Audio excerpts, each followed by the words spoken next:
ಮಹಾಜನಗಳಲ್ಲಿ ವಿನಂತಿ. ಈ ವರ್ಷವು ಶ್ರೀ ಪರಾಭವನಾಮ ಸಂವತ್ಸರದ ಯುಗಾದಿ ಹಬ್ಬವು ದ್ವಂದ್ವಾತೀತವಾಗಿರ್ತಕ್ಕಂಥದ್ದು. ಜನರಿಗೆ 19ನೇ ತಾರೀಕು ಮಾಡಬೇಕು, 20ನೇ ತಾರೀಕು ಮಾಡಬೇಕು ಎನ್ನುವಂತಹ ದ್ವಂದ್ವಗಳಿರ್ತಕ್ಕಂಥದ್ದು. ಈಗಾಗಲೇ ಸುಮಾರು ಜನ ನನಗೆ ಫೋನ್ ಮಾಡಿ ಕೇಳ್ತಾ ಇದ್ದೀರಾ.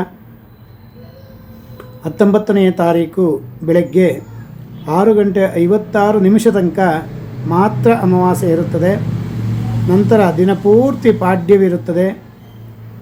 ಮರುದಿವಸ 20ನೇ ತಾರೀಕು ಬೆಳಗಿನ ಜಾವ 4:55 ತನಕ ಪಾಡ್ಯವಿದ್ದು ನಂತರ ದ್ವಿತೀಯ ಪಿದಿಗೆ ತಿಥಿಯು ಬರುತ್ತದೆ.